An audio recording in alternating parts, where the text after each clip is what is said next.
This video is for one of my daily questions, sort of starter or revision questions, and it's about vectors. So if you want to pause it and try and do it, you can do. I'll go through the solution when you unpause it.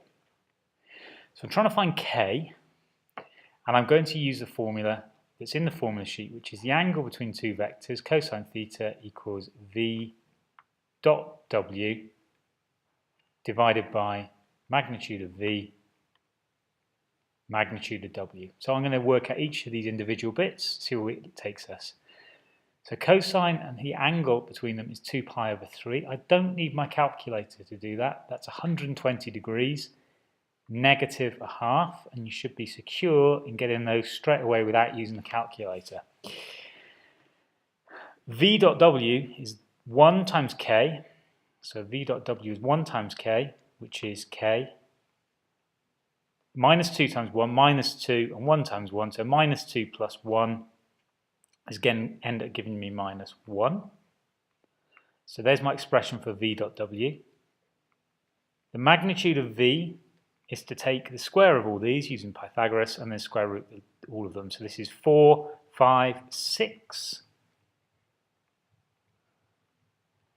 And the square root of w, sorry, the magnitude of w is k squared plus 1 squared plus 1 squared, which is k squared plus 2, and I'm going to square root them. Now, it's these four things are going to give me the equation k minus 1 divided by root 6 k squared plus 2 equals negative a half.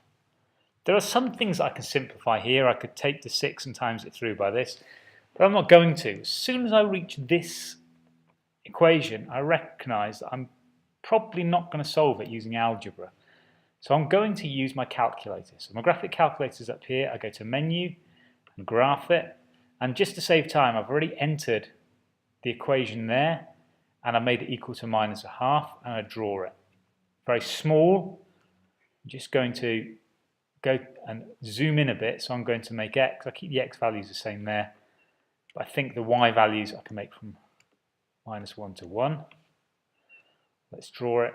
So I want these two solutions. So I want to do gsolve, intersect, gives me x is equal to minus 2. That's my k value. And just check to see if there's another one.